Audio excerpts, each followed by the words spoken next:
Ito na yung talong. Sarap. Hello guys, welcome back to my YouTube channel. For today's video, magluluto tayo ng talong na may minced pork.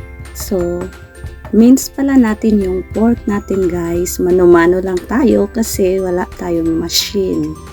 Tapos, i-marinate natin ng konting sugar, konting cornstarch, at saka toyo.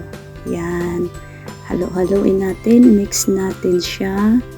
At yung talong guys, i-blanch natin para pareho yung kulay.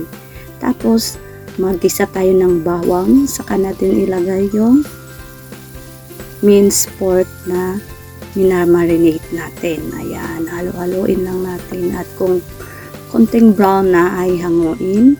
Tapos, igisa natin yung talong guys. Yan, igisa natin hanggang sa maging pantay na yung kulay niya at maging luto na. Medyo kulay brown pag luto na siya guys. Binablanch pala natin ito para pareho yung kulay niya, pantay yung pagkakulay niya.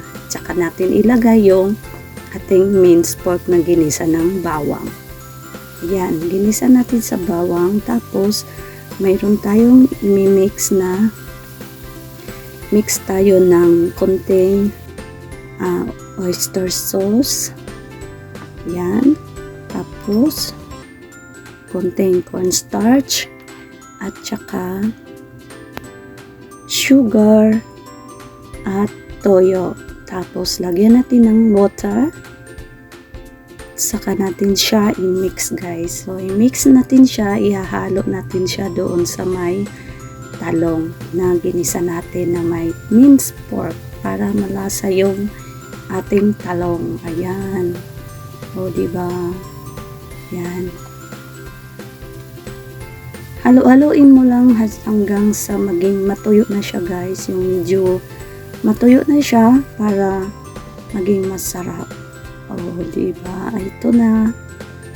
Tapos, oh, diba? Sarap-sarap din. Dry lang siya, guys. Hindi gaya ng ano kasi mabasa. Oh.